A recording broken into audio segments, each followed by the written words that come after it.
성경 말씀을 읽다 보면은 하나님께서 우리에게 주시는 삶의 원리들을 발견할 수 있습니다.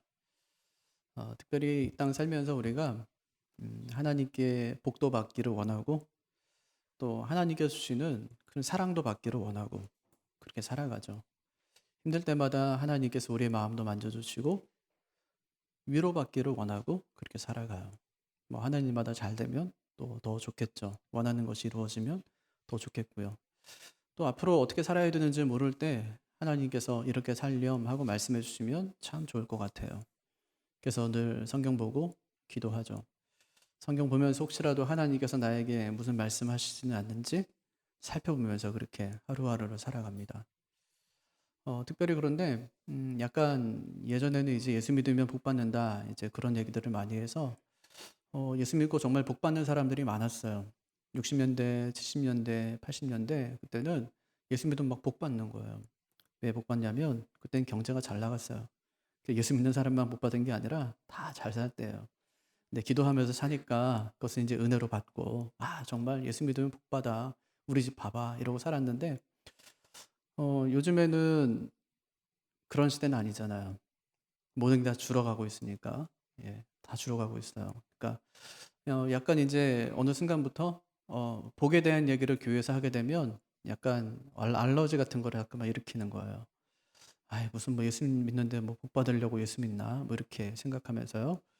그런데 그렇게 생각할 필요는 없는 것 같아요. 예수 믿고 뭐 축복 받으세요. 뭐 이제 그렇게 이야기하고요. 또 기도하면서 하나님 우리를 축복해 주십시오. 이제 그렇게 이야기하는데 뭐 축복이라는 단어가 필축자를 써서 뭐 잘못됐다 이렇게 이제 교회의 용어 중에 고쳐야 될 용어 중에 하나다라고 뭐 많이들 이야기하는데 어떤 목사님 그렇게 말씀하세요. 굳이 뭐 바꿀 필요가 있겠냐. 우리는 축복이라고 이야기할 때 그 복을 그냥 블레싱 개념으로 받아요. 그냥 큰 복, 예, 하나님 큰 복을 내려주세요 할 때 그냥 쓰는 일반적인 용어니까 굳이 뭐 바꿀 필요가 있겠냐고 이야기도 하는데 어쨌든지 이 복에 관한 이야기를 하게 되면 약간 좀 알러지가 있는 건 맞는 것 같아요. 하지만 하나님은 우리에게 복 주시기를 원하시는 분이세요. 하나님은 정말 우리가 잘 살기를 원하시는 분이세요. 지난주에도 그런 말씀 나눴죠, 그죠? 예, 아론을 제사장 세우면서 하나님께서 그에게 축복권을 먼저 주시고 뭐라고 말씀하셨어요? 네가 이 백성들을 마음껏 축복하라는 거예요. 그러면 내가 네가 축복한 대로 내가 이 백성들을 마음껏 축복하겠다. 이제 그렇게 말씀하시거든요. 또 오늘 말씀도 보니까 하나님께서 우리에게 복 주시겠다는 얘기를 하고 계신 거예요. 특별히 우리의 영혼이 잘 되는 것만이 아니고 일상에서의 잘 되는 것까지도 하나님께서 어떤 원리를 통해서 내가 주는가에 대해서 말씀을 해주시는 것을 알 수가 있습니다. 예전에 중국을 갔는데요. 중국도 참 복을 좋아하는 것 같아요. 근데 복복자를 써서 전부 거꾸로 가게 앞에 다 달아놓은 거예요. 그냥 복 이렇게 해서 뒤집어서 복자를 이렇게 해놨어요. 그래서 아 복이 하늘에서 좀 떨어지라고 하나 보다 하고 생각했어요. 그랬더니 옆에 있던 목사님이 중국 계신 분인데 이런 말씀을 하세요. 복이 온다는 말이 중국어로 푸따오라는 말이래요. 푸가 복이라는 뜻이고 따오는 거꾸로 이런 뜻도 있지만 온다는 뜻도 있대요. 그래서 복자를 거꾸로 달아놓으면 복이 온다. 그래서 그들이 이제 늘 이 복자를 거꾸로 붙여놓는다는 거예요. 예전에 어떤 교회에서 미국의 교회인데 2만 명 모이면 미국에 굉장히 큰 교회거든요. 2만 명쯤 모이는 교회인데 그 교회에서 광고를 했어요. 앞으로 90일 동안 11조를 온전히 한번 해보자는 그 어떤 프로젝트예요. 90일 동안 11조를 했는데도 불구하고 하나님께서 성경에 약속하신 복을 주지 않는다면 11조 낸 거 환불해 주겠습니다. 이거였어요. 그러니까 90일 동안 세 달이죠. 세 달 동안 11조 한번 열심히 한번 해봅시다. 여러 가지 반응이 있었습니다. 아주 크게 두 가지 반응인데 교회가 돈독에 올랐구만. 그거 어떻게 달라고 그래요? 낸 거를. 두 번째, 성도들이 참 어지간히도 11조를 안 했구만. 이 두 가지 반응이 있었어요, 그때. 이미 어쨌든지 간에 이런 시도를 한 자체가 벌써 기복적이고, 예, 이 기복적이고 또 미신적인 행위이기 때문에 비난받아 마땅한 그런 일을 할 수 있죠. 그럼 우리도 참 복받고 싶잖아요, 이 땅 살면서. 예, 그럼 어떻게 하면 복을 받을까요? 오늘 말씀 1절 보니까요. 여호와를 경외하며 그의 길을 걷는 자마다 복이 있도다. 그렇게 말씀하세요. 누가 복 받는다고요? 여호와를 경외하며 또 그의 길을 걷는 자마다. 경외한다는 말은 뭘까요? 그거는 공경하고 두려워한다는 말이에요. 그의 길을 걷는다는 말은 뭘까요? 그의 말씀대로 살아가는 거예요. 그럼 어떤 복 주시겠다는 거예요? 하나님께서 지금 이게 첫 번째는 사업의 복이에요. 2절 보세요. 내가 내 손이 수고한 대로 먹을 것이라 그렇게 말씀하시죠. 어떤 복 준다고요? 사업의 복. 네가 네 손이 수고한 대로 먹을 것이다. 그 복이에요. 근데 참 그게 뭐 복인가요? 내가 수고한 대로 먹었는데 복이에요? 근데 그게 복이에요. 수고한 만큼 얻을 수 있다면 그건 복이에요. 이 당시는 지금도 뭐 비가 안 오면은 농사 지을 수가 없죠? 근데 이 당시는 더 심해요. 또 이스라엘의 지리적인 여건을 한번 상상해 보세요. 거의 사막 기후에 있는 곳이에요. 그러니까 비는 이 우기가 아니면은 내리지 않는 거예요. 그래서 이른 비가 필요했고 늦은 비가 필요한 거예요. 하나님께 때에 맞아서 때에 맞춰 비를 내려주지 않으면 농사 짓고 살 수가 없어요. 그런 밭이나 논을 우리가 천수답이라고 하죠. 예. 그래서 하늘에서 비가 내려야 농사를 지을 수 있는 그런 곳이었습니다. 그곳은 농사 짓는데 하나님께서 말씀하시는 거예요. 네가 네 손이 수고한 대로 내가 먹게 하겠다. 이렇게 얘기했으면 이거는 축복이에요, 아니에요? 이건 축복이에요. 왜냐하면 비가 내리지 않으면 예전에 이제 저희 할아버지 댁에 가면은 농사 지으시니까 비가 안 오면 이제 어떻게 하냐면 냇가에 가서 물을 길러다가 일일이 다 물을 줘야 돼요. 그 얼마나 힘들어요. 그러니까 뭐 저도 힘도 별로 없는데 놀러 가면은 경사 같이 가자 이래가지고 같이 이제 가가지고 물을 이렇게 밭에다가 물 주고 이제 그렇게 하는 거예요. 예. 근데 만약에 수고한 대로 그렇게 했다고 해서 뭐 보장이 있나요? 오늘 먹으면 뭐 내일은 뭐 물을 안 먹어야 되나요? 그러니까 내일도 또 물을 줘야 되는데 그렇게 수고하면 나중에 어떻게 될지 모르지만 어쨌든 이제 수고한 만큼 내가 네 수고에 대한 그 대가, 이 복을 주겠다 이렇게 말씀하신 거예요. 그러니까 이거는 그들로서는 굉장히 큰 축복이죠. 예, 그건 이제 농사를 하나님이 책임져 주겠다고 한 것이니까 큰 축복이에요. 예를 들면 여러분이 식당을 한다고 생각해 보세요. 그런데 내가 수고한 만큼 돈이 벌린다고 하면 수고 안 할 사람이 어디 있어요? 아침 8시에 나갔어요. 8시에 나가서 이제 밤 8시까지 이제 식당을 하는 거예요. 목표를 세웠어요. 하나님, 내 열심히 수고해가지고 내가 오늘 200명 내가 팔겠습니다. 이렇게 했다고 생각해 보세요. 근데 200명이 팔리는 거예요. 수고한 만큼. 시간을 더 늘렸어요. 7시에 나갔어요. 그리고 9시에 퇴근했어요. 250명이요. 근데 250명이 정말 채워지는 거예요. 그러면 아마 밤샐 겁니다. 그렇죠? 아마 과로사로 금방 죽을 거라고요. 욕심 때문에. 수고한 만큼 벌리니까. 근데 안 되니까 닫는 거잖아요. 안 되니까 늦게 여는 거고. 수고한 만큼 벌릴 거다. 이건요, 진짜 상상할 수 없는 복을 하나님께서 그들에게 약속하신 거예요. 누구한테 그렇게 준다는 거예요? 하나님을 경외하고 그의 말씀을 지키는 사람들에게. 여러분 신방 다니다 보면은 가끔 가다가 월급을 못 받는 직장에서 일을 해야 되는 상황에 처한 성도들이 간혹 있어요. 그건 나갈 수도 없고 안 나갈 수도 없어요. 나가자니 어차피 뭐 못 받을 거 뻔해요. 뭐 직장 상황이 그러니까. 근데 안 나가자니 떼일 것 같은 거예요. 그러니까 이제 목사님 기도 좀 해주세요. 돈 잘 받고 또 잘 나올 수 있게. 이게 여러분 기도 제목인 가정들이 있다니까요. 그러니까 남편이 뭐 돈을 많이 벌든지 적게 벌든지 월급 받을 수 있는 직장에 다니면서 월급을 제때 그냥 꼬박꼬박 받는다면 그것으로 인해서 감사하시기를 바랍니다. 참 그거는 감사할 일이에요. 적다고 투덜거릴 일이 아니라 참 감사할 일이라 하는 것입니다. 하나님은요, 네 손이 수고한 대로 먹게 하겠다 그렇게 말씀하세요. 누구한테요? 여호와를 경외하고 그의 말씀을 지키는 자에게. 그러면 불로소득을 기대하면 될까요? 안 될까요? 어저께 신문에 4년 전 아내가 사자고 한 아파트가 7억이 올랐다. 이게 기사의 제목이에요. 4년 전 아내가 사자고 한 아파트가 7억이 올랐다. 이 제목만 봤는데 제가 그 남편 얼굴이 탁 떠올랐어요. 야, 얼마나 아내에게 시달렸을까. 아닌 게 아니라 이 기사를 보니까요, 아내가 그때 왜 집을 사지 못하게 말렸냐고 화를 내서 스트레스가 크다. 그 남편이 그렇게 대답을 했어요. 여러분 화내지 마세요.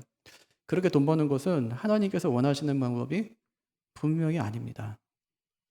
이 성경 보면요, 하나님은요, 아담을 아담아 위에 만드셨다. 그렇게 말씀하거든요. 아담은 아시겠죠? 아담아는 흙이에요. 땅 이런 뜻이거든요. 아담을 어디에 만드세요? 땅에 만드셨다. 이제 그렇게 말씀하시거든요. 성경은 땅을 찾아가는 이야기예요. 땅을 계속 찾아가요. 그러니까 먼저는 이 에덴에 살았었어요. 쫓겨나죠? 어디로 가요? 일을 해야 먹고 사는 곳으로 찾아가고 쫓겨나는 장면. 또 애굽에 살던 이스라엘 백성들이 가나안으로 이제 이주하는 얘기 나오잖아요. 또 가나안에 있다가 바벨론으로 이주하는 얘기. 그러니까 마지막엔 어때요? 이 땅에 있다가 새 하늘, 새 땅으로 옮겨지는 얘기가 이 성경의 이야기라는 것입니다. 여러분, 땅이 없으면 나라가 없어요. 그래서 구약 학자인 월터 브루그만이 성경이 말하는 땅이라는 책에서 성경이 말하는 땅은 하나님의 선물이고 약속이고 도전의 장소이다. 그렇게 이야기했습니다. 투기의 장소 아니라는 말이에요. 하나님이 이스라엘 백성들이 가나안을 정복했을 때 그 땅을 이제 분배시켜 주잖아요. 지파에 맞게 이제 분배해 주세요. 제비뽑기를 해서 분배하게 하거든요. 그러면서 하나님께 내린 명령이 있어요. 매매 금지. 절대 팔면 안 된다는 거예요. 근데 간혹 가다가 이제 팔 일이 생기잖아요. 팔 일이 생겨도 반드시 50년째 해. 그 희년에는 반드시 원래의 주인에게 돌려주라고 하나님께서 그런 법을 제정해 주셨습니다. 왜 그랬을까요? 땅은 하나님의 것이라는 선언이에요. 땅은 하나님의 것이라는 선언. 두 번째는 땅이 매매되는 순간에 인간의 삶이 얼마나 피폐해질지 하나님께서 아신 것입니다. 얼마 전에 태국 선교사님이 저희 교회 오셔가지고 이런 말을 해요. 몇 년 만에 한국에 들어왔더니 집값이 너무 많이 올라 있더래요. 그럼 사는 말이 뭐냐면 태국에서는 외국인이 땅을 살 수 없대요. 왜냐하면 태국의 땅은 전부 왕의 것이기 때문에. 그럼 어떻게 하냐 그랬더니 법인은 살 수 있는데 개인이 살려고 하면은 땅을 마주하지 않은 그 아파트 있죠? 2층, 3층, 4층 이런 걸 살 수 있대요. 하지만 땅을 밟고 집에 들어가는 거는 못 산대요. 그거는 왕의 땅이라는 거예요.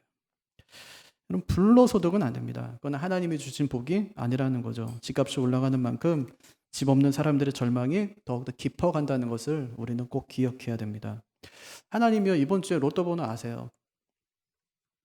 근데 안 알려주세요. 왜냐?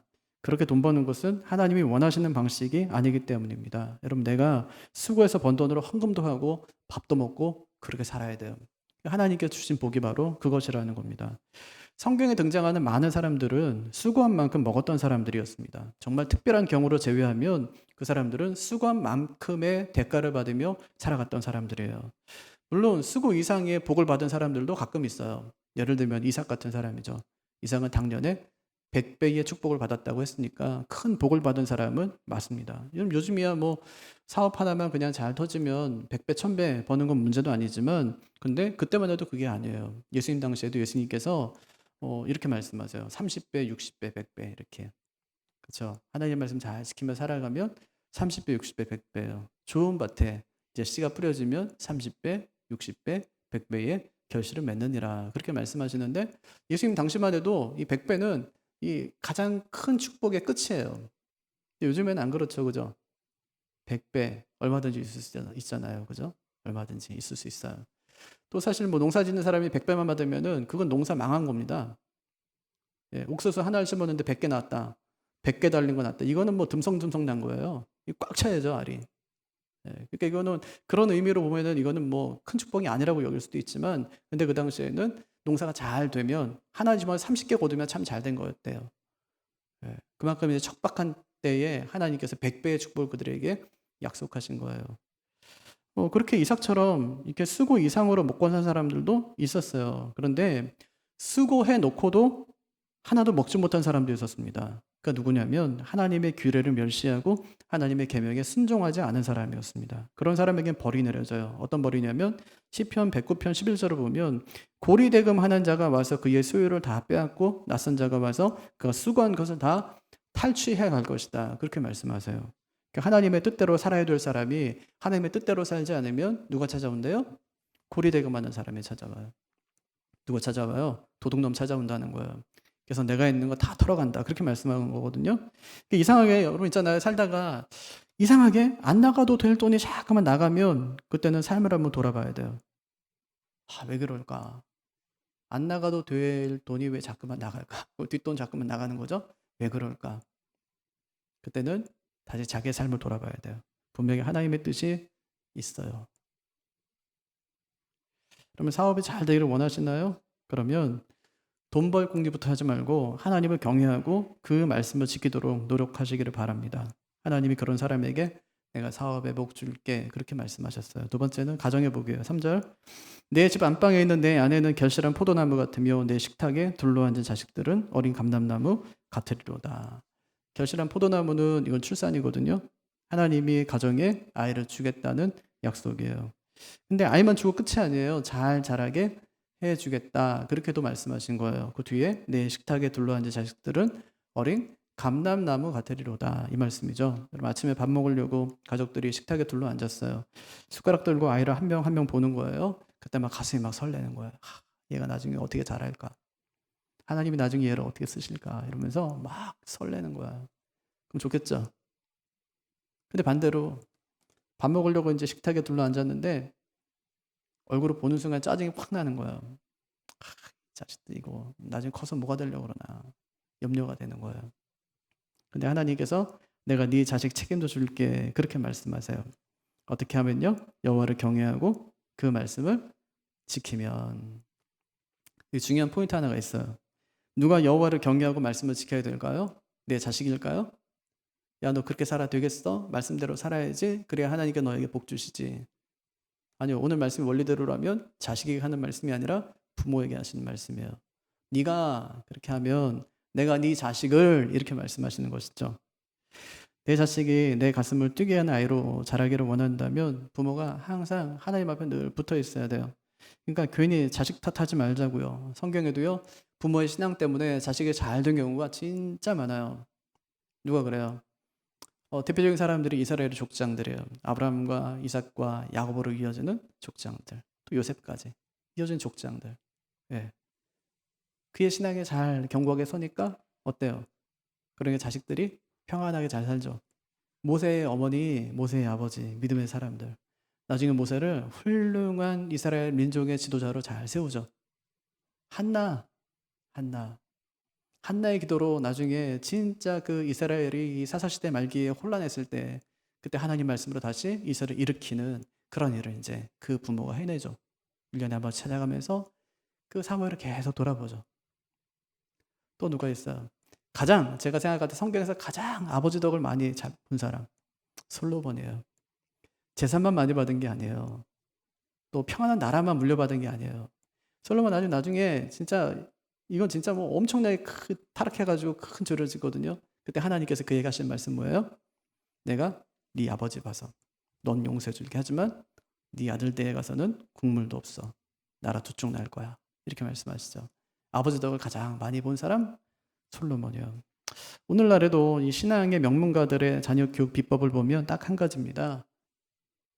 좋은 부모가 되는 거예요. 내가 좋은 부모가 되는 거예요. 그러면 자식은 부모의 등을 보고 자란다고 자식은 부모 보면서 건강하게 또 바르게 잘 자라는 것입니다. 그래서 늘 교회에서 하는 말이 가정 신앙교육이 중요합니다. 그렇게 이야기하는 거잖아요. 그럼 가정 신앙교육 어떻게 시키면 될까요? 교실 만들어야 돼요? 아니 그 얘기가 아니에요. 무슨 얘기냐면 신앙적인 분위기가 흐르도록 하라는 것입니다. 가정이 항상 신앙적인 분위기가 흐르도록 그렇게 만들어 줄 수 있어야 돼요. 가정 안에서 자연스럽게 신앙을 느끼고 또 신앙을 실천할 수 있도록 분위기를 조성하라는 것입니다. 그런데 문제는 뭐냐면 이 교회에 다니는 부모들조차 전부 세속주의에 빠져 있다는 거예요. 여러분 세속주의는요 하나님 부정하지 않습니다. 다만 하나님은 주일에 그냥 교회에만 계시라는 거예요. 내 힘으로도 얼마든지 세상에서 잘 살 수 있으니까 하나님은 그냥 교회에만 계시라는 거예요. 그럼 많은 신자들이 이러고 살아갑니다. 하나님은 그냥 교회 두고 다녀요. 일주일에 한 번 그냥 필요할 때만 교회 와서 하나님 찾습니다. 이것이 세속에 물든 크리스찬들의 모습이라는 것입니다. 그럼 내가 정말 자식 잘 키우고 싶으면 학교 다니면서 막 치맛바람 그렇게 날릴 필요 없어요. 하나님을 경외하고 그 말씀대로 잘 지키며 살아가면 하나님께서 내가 네 자식 책임져 줄게 그렇게 말씀하세요. 그런 은혜가 있게 되기를 바랍니다. 진짜래요. 하나님께서 제 말 같죠? 아니요. 4절에 또 한 번 하나님께서 말씀하세요. 확인이에요. 여호와를 경외하는 자는 이같이 복을 얻으리로다. 진짜란 말이죠. 그죠? 그러니까 여호와를 경외하기만 하면 내가 사업의 복, 가정의 복 책임져 줄게. 이렇게 말씀하신 거예요. 근데 이 복이 어디서 온대요? 5절 여호와께서 시온에서 내게 복을 주실지어다. 어디서 온다고요? 시온에서. 시온 어딘데요? 뭐 있는 곳인데요? 성전. 하나님의 성전이 있는 곳이니까요. 예, 다시 말해서 이런 복이 하나님께로부터 온다 그 말씀이에요. 사업의 복이 세상으로부터 오는 거 아니다. 자녀의 복이 또 뭐 좋은 학교에서 오는 건 아니다. 사업의 복도 자녀의 복도 어디서 온다고요? 하나님께로부터 온다. 이걸 하나님께서 말씀하시는 거예요. 이 두 가지 중요한 원리 잊지 마시기를 바라요. 마지막 세 번째 복은 이거는 건강의 복이에요. 장수의 복, 오래 사는 거. 예, 오래 산다요. 근데 그냥 오래 사는 게 아니라 도시의 번영을 보면서 오래 산다. 그렇게 말씀해요. 5절에 너는 평생에 예루살렘의 번영을 보며. 예루살렘은 도시잖아요. 예. 그러니까 하나님을 경외하고 그 말씀대로 살아가는 사람은 뭐까지 본다고요? 오래 살면서 도시가 번영하는 것까지 본다. 그렇게 말씀하세요. 그런 사람이 있나요? 성경에? 있어요. 요셉. 17살에 형들에 의해서 애굽으로 팔려갑니다. 예, 보드발 장군의 집에 이제 노예로 살아가는 거예요. 근데 하나님을 엄청 사랑해요. 하나님과 늘 동행해요. 그랬더니 하나님께서 그가 하는 일마다 형통하게 하세요. 억울한 누명을 쓰고 감옥에 갇힙니다. 그런데도 하나님이 그와 함께 하세요. 그랬더니 형통케 돼요. 그 안에서. 예, 감옥에 죄수로 들어갔는데 감옥을 관리하는 사람이 됩니다. 그냥 죄수의 신분으로. 거기서 이제 술 맡은 관원장과 떡 맡은 관원장을 만나게 되죠. 관원장들의 꿈 해석을 기가 막히게 해줍니다. 2년 뒤에 자기의 꿈을 해석해줬던 그 요셉을 나중에 술 맡은 관원장이 생각해내게 되죠. 그러면서 나중에 요셉을 이제 밖으로 불러냅니다. 바로 꿈을 꿨거든요. 꿈이 하도 희한한데 자기 전국에 있는 모든 술사들, 뭐 박사들 다 불러서 꿈 해석해보라고 해도 아무도 해석할 수가 없는 거예요. 요셉이 갑니다. 꿈을 해석하죠.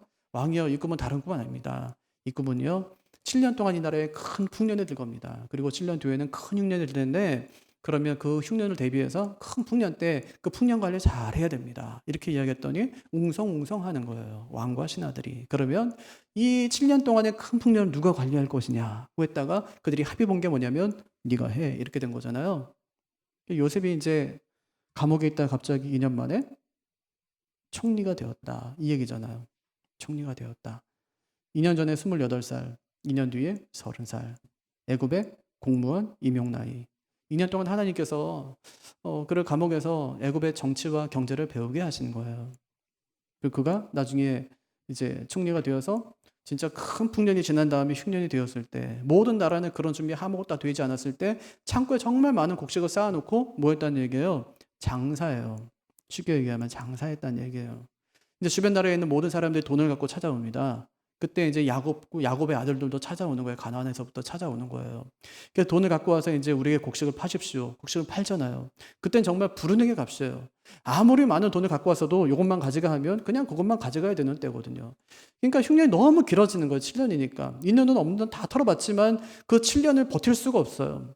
그 다음에 이제 갖고 온 것이 짐승입니다. 짐승, 가축들을 데려오는 거예요. 근데 여기서요, 강원도까지 가축 떼를 몰고 간다고 생각해 보세요. 우리가. 원래 그리고 이게 가뭄에는, 특별히 가뭄에는 또 이제 먹고 살기 힘들 때는 민심이 흉흉해가지고 그때는 도적대도 많을 때예요. 그러니까 마을 전체에 있는 남자들이 전부 갔다고 생각하시면 돼요. 예. 뭐 수택동에 있는 남자들이 다 모여가지고 자기 집에 있는 어린 양, 뭐 아니면 소 이런 거 다 끌고 가는 거예요. 가다가 얼마나 많이 죽겠어요, 또. 그러니까 그 소 갖고 가고 양 갖고 가고 이래가지고 곡식 바꿔오는 겁니다. 그래서 이제 또 먹고 살았어요. 근데 7년이 너무 긴 거예요. 이제 돈도 없죠. 가축도 없어요. 못 팔아야 돼요, 이제는. 그때 이제 판 것이 집문서, 땅문서 들고 간 겁니다, 그때. 그러니까 이렇게 이제 흉년에 7년을 딱 맞추고 난 다음에 애굽은요, 아무것도 하지 않았는데, 전장도 하지 않고 아무것도 하지 않았는데, 이웃나라의 땅이 다 애굽 땅이 되고, 이웃나라 가축과 이웃나라 돈이 그 안에 다 들어와 있는 거예요. 누구 때문에요? 한 사람의 신실한 요셉 때문에. 하나님께서 나라의 번영함도 보게 하신다는 얘기예요. 요셉 하나 잘했더니 하나님이 나라를 축복하세요. 그럼 가장이 한 명 딱 잘하면은 가정을 하나님께서 축복하시겠죠. 그죠? 예, 그 원리가 가정에도 동일하게 적용된다는 것을 여러분 꼭 잊지 마시기를 바랍니다. 그런 사람이 도시의 번영을 본다. 그렇게 말씀하신 거예요. 누가요? 여호와를 경외하며 그의 말씀을 지키는 사람이. 그 사람이 도시의 번영도 보고 장수의 복도 누린대. 6절. 내 자식의 자식을 볼지어다. 자식의 자식을 본다는 말은 손주를 본다는 얘기인데 이게 뭐 장수인가요? 예, 그땐 장수예요. 그 당시엔 이게 큰 장수예요. 자식도 못 보고 그냥 죽는 사람들이 많았고요. 또 자식의 자식을 본다는 건 참 큰 축복이죠. 자식의 자식을 본데 오래 산다는 말인데 어떻게 오래 살아요? 건강하게 오래 산다는 얘기예요. 그냥 오래 사는 게 아니라 건강하게. 누구처럼요? 욥처럼. 욥은 하나님을 경외한 사람이었습니다. 하나님의 말씀을 지키려고 얼마나 노력하며 살아가는지 몰라요. 중간에 사탄의 시험이 있었지만 그는 하나님 앞에서 그 시험을 잘 견뎌내었습니다. 결국 마지막에 어떻게 되죠? 2배의 축복을 받고 그의 마지막 결론이 뭐예요? 결말이 욥기 42장 17절인데 제가 좋아하는 말씀. 욥이 늙어 나이가 차서 죽으니라. 욥이 늙어 나이가 차서 죽으니라. 욥이 늙어 아파서 병들어 죽으니라. 이게 아니고 나이가 차서 죽으니라. 건강하게 살다가 오래 살다가 죽었다는 얘기예요. 시험을 잘 견딘 후에 140년간 하나님 주시는 복을 누리면서 건강하게 살다가 하나님 나라에 갔다. 그 얘기하는 거거든요. 여러분 얼마나 복돼요. 이런 형통의 복이 저 여러분에게도 함께 있기를 바랍니다. 하나님을 경외하면서 그 말씀대로 살아가면 하나님이 3가지 복 줄게 이렇게 말씀하셨어요. 첫 번째는 사업의 복, 두 번째는 가정의 복, 세 번째는 건강, 장수의 복 내가 줄게 이렇게 말씀하시거든요. 그럼 사실 따지고 보면 이 3가지가 우리 기도의 전부입니다. 이거 말고 기도하는 게 뭐가 있어요? 하나님 장사 잘 되게 해주세요. 하나님 우리 가정 뭐 평안하게 해주세요. 우리 아이 뭐 잘 자랄 수 있도록 자기 꿈 잘 뭐 발견하고 뭐 세상에서 정말 뭐 능력 있게 살아갈 수 있도록 해주세요. 뭐 3가지. 하나님 건강하게 해주세요. 이거 말고 기도할 게 뭐가 있어요? 근데 하나님께서 말씀하시는 거예요. 그건 기도할 제목 아니다. 내가 주는 복이다. 그렇게 말씀하시는 거예요. 그러니까 우리가 할 일은 뭐예요? 우리가 할 일은 하나님을 경외하고 그 말씀대로 살아가면 하나님이 하실 일은 뭐예요? 이 모든 것을 더해주겠다. 하나님께서 말씀하신 것이죠. 그러니까 신약적으로 말하면 너희는 먼저 그의 나라와 그 의를 구하라. 그러면 이 모든 것을 너희에게 더하겠다. 이렇게 말씀하신 것이죠. 이 모든 게 뭔데요? 이게 이제 마태복음 6장에 나오는 말씀이거든요. 33절에. 그럼 5장부터 시작되는 그 산상수훈 말씀 있잖아요. 야 저기 새 좀 봐. 내가 먹이잖아. 저 있는 들에 있는 그 풀 봐봐. 내가 잎이잖아. 하물며 너희가 뭐냐. 이 믿음이 적은 자들아. 하나님은요 우리에게 있어야 될 것을 다 하신다고 말씀하시는 거예요. 그러니까 뭐 하라는 거예요? 너희는 먼저 그의 나라와 그의 의를 구하라. 이건 우리가 할 일, 뒤에 있는 거. 이 모든 것을 더하는 일은 하나님이 하실 일. 여호와를 경외하며 그 말씀을 지키는 일은 우리가 할 일. 사업의 복이든지 가정의 복이든지 건강의 복을 주시는 것은 하나님이 할 일. 이거 뒤에 있는 거 붙들고 기도하지 말고 앞에 있는 대로 살아가라. 이렇게 말씀하시는 거예요. 이것이 저와 여러분의 삶의 원리가 되기를 바랍니다. 세상 보며 살지 말자고요. 그냥 하나님 바라보면서. 하나님만 바라본 것뿐인데 왜 공부 잘하는 애들이 교과서 위주로 공부하잖아요. 어떻게 다 맞았어요? 그러니까 교과서 갖고. 어떻게 그렇게 풍성한 삶을 사세요? 전 한 거 없는데 그냥 하나님 경외하고 그냥 하나님 말씀대로 살려고 노력한 것뿐인데. 얄밉겠죠, 그죠? 근데 실제로 그게 정답이에요. 그렇게 사는 사람에게 이 땅에서 삶을 하나님께 책임져 주겠다. 그렇게 약속하셨어요. 그 하나님의 약속을 믿으시기를 바랍니다. 그 약속은요, 우리 엄마가 한 약속보다 훨씬 더 신뢰할 만한 약속이에요. 하나님께서 우리의 삶을 꼭 그렇게 책임져 주실 테니 더 하나님 경외하며 또 그 말씀대로 살아가는 우리 모두가 되기를 주님의 이름으로 축복합니다.